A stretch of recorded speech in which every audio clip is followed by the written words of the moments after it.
Hi everyone, I greet you all in the love and light of the one infinite creator. I'd like to discuss a little bit about what is, this ascension. What's going on? We just sit down by this lake.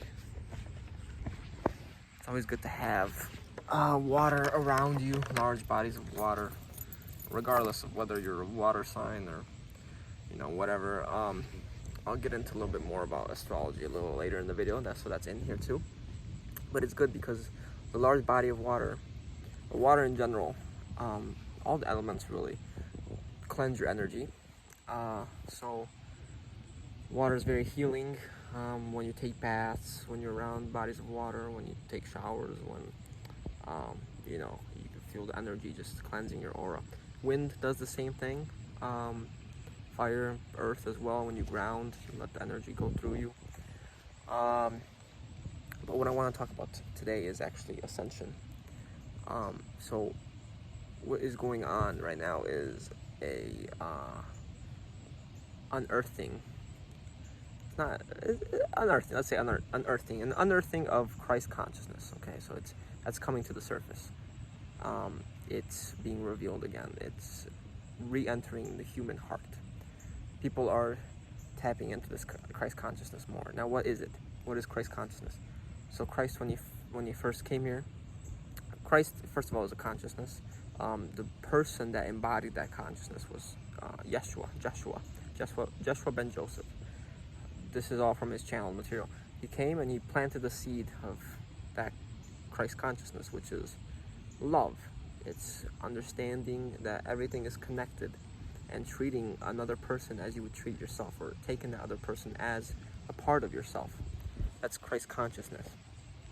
And he basically brought that reminder, that seedling back for all of us to embody later on and have a greater chance at this ascension process.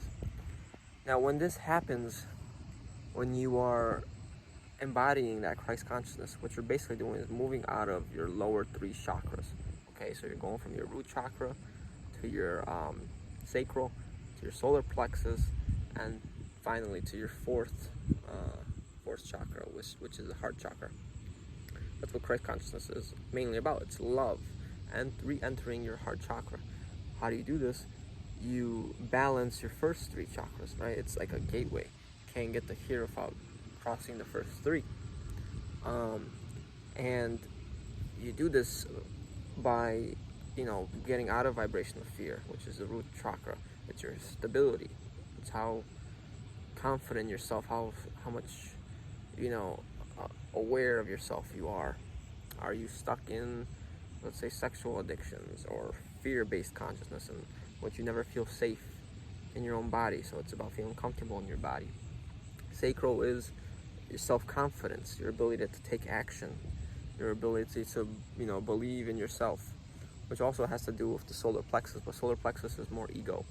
Solar plexus is where the ego resides. It's sense of I, sense of I am. What am I? This body? No. What am I? My feelings? No. My thoughts? No.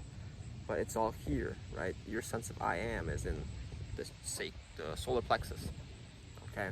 And some people say the solar plexus is the soul's plexus, where the soul resides. That's arguable. I think the soul is more, up here, where it governs everything, really. It's debatable, but it's not what this video is about. So in order to transcend that solar plexus, you basically have to transcend the ego.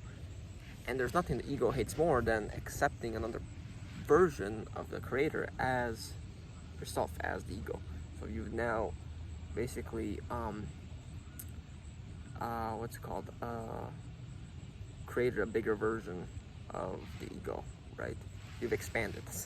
That's the word I was looking for. Expanded the sense of self, the sense of I am. Oh, so I am not just this body, I'm also that body, I'm also everyone.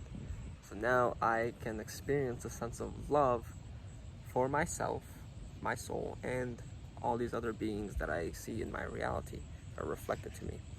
And you are now entering the heart space. The thing is, there's something beyond that. So, right, you've heard how the Christ, or if you study semen retention, things like this, transmutation of sexual energy, you'll understand the sexual energy, the kundalini. It rises all the way up to your pineal gland. Now, pineal gland isn't the end-all be-all. With the pineal gland, there is the pituitary gland.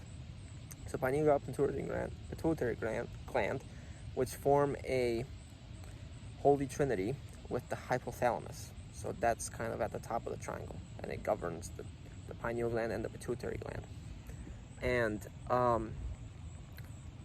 these work in tandem to keep moving that Christ consciousness and to get you up to here. This is where the crystal palace begins. It's from the throat chakra really upwards. And in order to enter that part, you have to go through what is known as Dath, which is death, and which can be another form of spiritual awakening and another dark night of the soul. So you can experience a dark night of the soul when you go from ego to heart, because all of a sudden the ego's beliefs just completely get destroyed, and you have to find a whole new sense of identity. But then you can go through an even bigger or greater sense of spiritual awakening through that. Yeah, it's just tough. I personally have not gotten that far yet, but you know, we're all getting there. And this is actually, so entering the heart space is what Christ referred to as a second birth. You must first die to yourself before you can walk with me. You must first enter that heart space before you can walk with me. That is the Christ consciousness. Okay, and once you transmute that, once you transcend the heart chakra as well, you start getting into the creator consciousness or the Buddha consciousness. Buddha was all about wisdom. If you study Eastern philosophy, it's deeply about wisdom. How can I make the self better? The study of the self. It's a very fifth density outlook on life. And whereas Christ consciousness was all about devotion to others, helping, serving. And Buddha is about the devotion to wisdom, to understanding. How can I better express that love, right? There are more efficient ways to express love rather than just giving yourself non-stop, right? That's destructive as well. I'm not saying that's what you need to do in order to enter the heart space, but that can also be a destructive side to that. So these are the two really main forms of consciousness in this ascension. You mainly seek to go through this process. It's a very narrow path, right? Straight up. Now, everyone can take their own path. But this is the narrow path, right? You go Christ consciousness, up, up, up, Buddha consciousness. Now, when you begin to embody that Buddha consciousness is when you're finally given kind of like the keys to the playground, or whatever you want to say.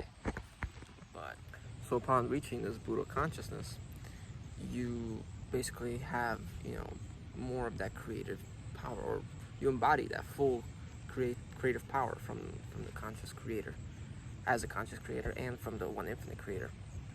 Because the creator is not going to let kids play with matches, right? That's why we're here. That's why this time construct was made, so that our thoughts don't manifest instantly, because we're still ruled by the ego, right? So imagine if every negative thought manifested right away, okay? But when you reach that, now all of a sudden, this is from what I've been learning, you are able to create that reality, because you basically entered a 5D state of consciousness and higher. You basically ascended. You've reached Buddhahood, in which you operate outside of space and time, and you've exited this sort of samsara wheel. Now, there are a lot of traces of this back to astrology. So astrology, there's a reason it looks like a wheel, right? It's kind of like that samsara wheel. The samsara wheel, by the way, is what the Buddhists believed is the whole reincarnation cycle. It's here for us, our souls, to basically get melded into something beautiful, or whatever we choose, really. It's for the creator to experience. And astrology is like that wheel, right? You incarnate as one of the zodiac signs, then you reincarnate as another. You know, you basically have the chance to experience a different perspective. And people get very attached. Oh, I'm this sign or I'm that sign. And I've been saying this even before I learned this, that what if we are meant to transcend the signs, right? Because when I was looking around at certain people, like, I wonder what sign he is. And then I'd be like, okay, well, he doesn't really embody these characteristics anymore. He seems to have evolved, transcended them. And like, oh, maybe that's just like an evolved Aries. But no, it's basically, I don't need to identify with these strengths and weaknesses anymore. That's what each sign comes in with, some strengths and some weaknesses, right? And basically, it's this Ophiuchus energy, which NASA is trying to say is the 13th sign, which is incorrect, highly incorrect in my opinion. Whereas Ophiuchus is the transcendence of all the zodiac signs, and now you've went from outward to inward. You've become the eye of the hurricane, in which you are completely at peace, completely in Zen, unaffected by anything that may be happening to your zodiac sign or whatever planets are affecting, the collective. Unless you choose to, tap into that. For example, if like a planetary alignment is happening, and you choose to tap into that, let's say, Sirius energy, that is a personal choice. Okay, you are not necessarily affected by the karma of the planets anymore. You've transcended your own karma. You transcended all of the karma. It's kind of like, some certain things make you angry, whereas now when those things happen, you're choosing not to respond with anger anymore. You're choosing to respond with peace. So you've essentially reprogrammed yourself to a point where, like, oh, okay, well, these things don't affect me anymore, so I'm not part of this, right? Yeah, so there's no need to really overly identify. People were getting all worked up. Oh, this changes my sign, Ophiuchus, and blah blah blah. Everyone's got their own thing. They're all on their own path. But this is the narrow path of ascension. We all get there eventually. But if you want a straightforward, narrow path, this pretty much is it. Okay? So Christ consciousness, Buddha consciousness, creator consciousness, Buddha consciousness / creator consciousness are very similar, because the Buddha consciousness, once reached the highest level, has embodied that love and light, love and wisdom. From here up, you're working on the wisdom, but here, once you've gone past it, you've merged them, and your energy basically is hermaphrodite, so male and female. Okay, so energetically, there is no discernment between, there's no difference between your male and female energy. They are 50-50. Even though on the outside you may appear male or female, people may not be able to sense you. Is this person male or female? I can't tell. Right? So that's what Hermes was talking about. And to also loop back to Hermes, I said Christ was talking about the second birth. Well, once you go towards the Buddha consciousness, which is what Hermes achieved, that is the third birth. You're thrice great, like Hermes was. He was born 3 times. And the third birth can actually be one of the most difficult. But it's all perspective, right? So some people may not be like, oh, it's easy. And then, you keep going. I'm not quite sure, but the densities and all that. So I'll just focus on this part for now. But hope this made sense. Yeah, that's Ascension. That's what we're going through, and that's what you can aim for. But it takes spiritual practice. You have to put your energy towards what you want. If you're like, oh yeah, I'm gonna totally do this Ascension thing, that sounds cool. Yeah, I want to levitate and do it. By the way, that unlocks these sort of gifts that we're all born with. But you have to focus on it, right? You can't choose that certain path and then decide that you're gonna go 50-50 on it. Oh, I know I'm supposed to be doing this and meditating, and I think I'm just gonna go have some fun and drink alcohol. The more you learn, the more you unlock. So first we seek knowledge to change ourselves, then we seek to apply that knowledge with love, and then we seek more efficient ways to apply that knowledge with love, right? So we seek more knowledge for more love, for more knowledge, for more love. It's kind of like this infinite cycle, I guess. Yeah, that's pretty much what I had to say. So I hope this made sense, and good luck on your ascension journey.